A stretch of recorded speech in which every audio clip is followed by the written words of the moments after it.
Bom dia, que a paz do Senhor inunda os vossos corações. Amém. Bom dia, paz do Senhor. Hoje vamos estudar sobre a cruz. Então, a cruz tem um assunto que poderíamos estudar muitas vezes, mas o de hoje, então, será alguma coisa a mais. Tudo bem. O valor da cruz ultrapassa todas as nossas concepções e que significa que é muito mais do que nossa capacidade mental atinge. Já é muito profunda essas duas frases, né? A obra da cruz mudou a história da humanidade, tirando Satanás de campo, deixando as vidas salvas da escravidão do pecado. Números 21, 8. E disse o Senhor a Moisés: Faze-te uma serpente ardente e põe-na sobre uma haste, uma cruz, né? E será que viverá todo o que tem sido picado olhar para ela.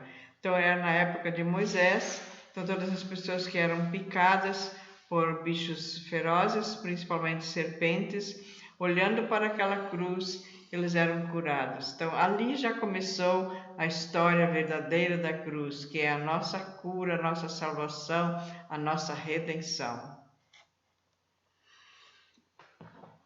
Durante o tempo em que servimos a Cristo, temos visto muitos negar a Cristo, pois não querem pagar o preço. Por amor a Cristo, negamos a nós mesmos o direito de aproveitar este mundo de pecado. Mateus 10, 38. E quem não toma a sua cruz e não segue após mim, não é digno de mim. Tomar a sua cruz não significa carregar um madeiro ou uma haste ou algo parecido, mas sim as consequências de assumir um compromisso com Jesus. Alguns não conseguem aguentar, alguns acham que é muito difícil, mas carregar a sua cruz é a maneira mais fácil de viver, porque é uma maneira de ser feliz, ter certeza da vida eterna, que aquele que não carrega não terá. E por isso, meus amados, o carregar da cruz tem um significado muito grande. Por exemplo, nós somos agora casados há 53 anos. 53 anos, um carregando o outro, um suportando o outro, um compreendendo o outro, um cedendo, e assim por diante. É uma cruz, às vezes é muito difícil e muitos não fazem isso. Simplesmente não querem suportar, considerar o outro superior e por isso fazem o divórcio, que é, na realidade, o fim de uma vida feliz. Que dali para frente o pecado engrossa, filhos e netos serão castigados por causa desse espírito entrou na família e tudo desaba.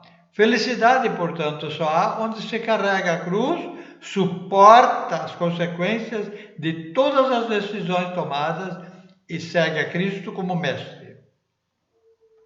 O corpo natural anseio pelo pecado, mas o homem lavado no sangue de Cristo derramado na cruz está livre das paixões e concupiscências da carne. Romanos 6:6. Sabendo isto, que o nosso homem velho foi com ele crucificado para que o corpo do pecado seja desfeito, para que não sirvamos mais ao pecado. Então Cristo veio para isso e se entregou a si mesmo por nós, morrendo na cruz, justamente para que você e eu tivéssemos essa libertação e essa vida em abundância. Só após a regeneração o homem tem o Espírito Santo, para discernir entre o religioso e o sacro, o santo. O batismo, sem ser antecipado de um discipulado sério e bíblico, é um sacrilégio. Amados, primeiro precisamos discipular para que a pessoa saiba o que está assumindo com o batismo. Portanto, o batismo nunca vem antes de uma genuína conversão. Não é julgar a pessoa, mas ver se ela pratica aquilo que aprendeu. Pessoa que não quer praticar o que aprende da Bíblia, para que batizar?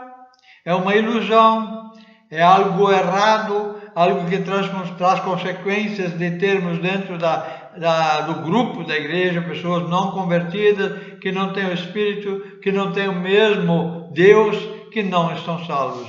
Meu amado, o discipulado é antes, para que a pessoa viva e mostre isso através do morrer, o afundar e o sair da água para uma nova vida em Cristo Jesus. 1 Coríntios 1, 17 e 18, porque Cristo enviou-me não para batizar, mas para evangelizar, não em sabedoria de palavras, para que a cruz de Cristo se não faça vã, porque a palavra da cruz é loucura para os que se perdem, mas para nós que somos salvos é o poder de Deus. Amados, uma coisa séria. 99% dos crentes são batizados antes de serem discipulados. E por isso o mundo está de mal a pior. Eles são enganados de que ao levantar a mão, agora o nome é escrito no livro da vida e agora estão salvos, etc. Quando não é verdade. Só quem faz um genuíno discipulado nas casas da família, onde as pessoas se decidem, Jesus foi nas casas, ele é o nosso mestre. Façamos o que ele fez. Não vamos mudar os hábitos cristãos. Obedecer é melhor. Assim como Cristo veio para servir, os salvos vivem servindo, sendo o referencial de boas obras, doando-se inteiramente para melhorar a sociedade em que vive, Cristo guiando-o. Isto será possível. Gálatas 2:20. Já estou crucificado com Cristo e vivo não mais eu, mas Cristo vive em mim. E a vida que agora vivo na carne, vivo na fé do Filho de Deus, o qual me amou e se entregou a si mesmo por mim. Então, ele nos amou, se entregou por nós, e nós agora devemos seguir aquilo que ele ensinou. Ele veio para servir, e nós também devemos ter essa mentalidade, essa pureza de nós de servir a outros. Servir como? Pregando a palavra já é uma maneira, mas tem muitas outras maneiras de servir. Cuidar enfermos, servir as viúvas e as crianças, enfim, muita coisa que podemos servir a Cristo. Na igreja podemos também ser úteis, servindo uns aos outros em amor e em carinho, em tempo e levando a palavra, orando. Enfim, é tanta coisa que podemos servir a Deus na obra dele. E mesmo no nosso trabalho, nós podemos servir a Deus sim no nosso trabalho, se nós orarmos o suficiente e recebermos essa sabedoria de Deus de vida, nós termos uma vida consagrada, vamos poder também no nosso trabalho, mesmo num ambiente que não é um ambiente totalmente evangélico, cristão, podemos servir a Deus sim. Estamos no mundo, mas não somos do mundo. Nosso coração está cheio dos desejos de Deus e não mais os desejos que satisfazem gozando o presente século. Em Gálatas 5:11, eu, porém, irmãos, se prego ainda a crucificação, porque sou, pois, perseguido, logo o escândalo da cruz está aniquilado. O apóstolo Paulo, ele foi muito perseguido. E nós temos hoje 51 anos de cristianismo. E vou lhe ser bem franco, amados, nós somos muito perseguidos, porque nós não abrimos mão daquilo que a Bíblia diz. Como servos empregados a serviço de Cristo, apenas desejamos satisfazer ao patrão que é Jesus, não mais fazer algo para aparecer e ser honrado, pois o demônio do orgulho foi morto na cruz. Gálatas 6,14. Mas longe esteja de mim gloriar-me, a não ser na cruz de nosso Senhor Jesus Cristo, pela qual o mundo está crucificado para mim e eu para o mundo. Então, essa deve ser a nossa vida. Devemos nos render ao Senhor Jesus, entregar tudo ao Senhor Jesus, a tal ponto de que nós não tenhamos mais nenhuma glória para nós, que nós precisamos render-nos e dar toda a glória para Jesus. Os salvos não têm inimizade. perdoam e são perdoados. Sem paz a santificação, ninguém verá o Senhor. Efésios 2:16. E pela cruz reconciliou ambos com Deus em um corpo, matando com ela as inimizades. Nós temos paz, nós perdoamos, nós não odiamos, nós nos doamos a favor do nosso inimigo. Por isso somos felizes. Uma vez transformados pelo poder de Deus, somos obedientes a Cristo. Não somos mais donos da nossa vida, nem temos planos próprios. Filipenses 2:8. E achado na forma de mulher, humilhou-se a si mesmo, sendo obediente até a morte e morte de cruz. Uma pessoa que desfaz ao próximo é inimigo da cruz, pois Jesus amou e se doou servindo de exemplo. Para nos reconciliar com Deus, nunca nos desprezou, tanto menos perseguiu. Filipenses 3:18. Porque muitos há, dos quais muitas vezes vos disse, e agora também digo, chorando, que são inimigos da cruz de Cristo.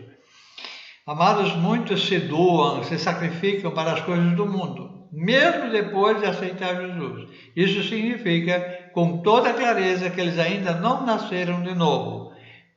Ame a Jesus e ame ao próximo.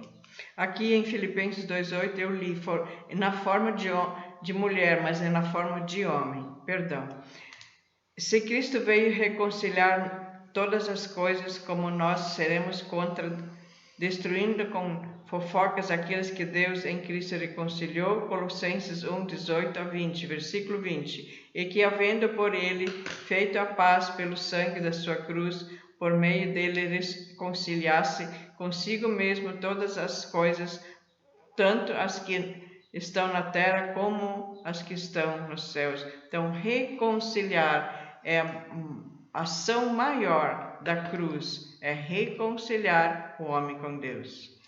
Essa também é a nossa missão, reconciliar o homem com Deus e reconciliar uns com os outros. Amém. Todas as acusações contra nós, Jesus desfez com a sua morte na cruz. Satanás não tem mais direitos naquele que foi lavado pelo sangue da cruz. Colossenses 2:14. Havendo riscado a cédula que era contra nós, nas suas ordenanças, a qual de alguma maneira nos era contrária, e a atirou do meio de nós, cravando-a na cruz. Hebreus 7:27, que não necessitasse, como o sumo sacerdote, de oferecer cada dia sacrifícios, primeiramente por seus próprios pecados e depois pelo do povo, porque isso ele fez uma vez, e oferecendo-se a si mesmo. Hebreus 12:2. Olhando para Jesus, autor e consumidor da fé, o qual pelo gozo que lhe estava proposto suportou a cruz, desprezando a afronta, e assentou-se à destra do trono de Deus.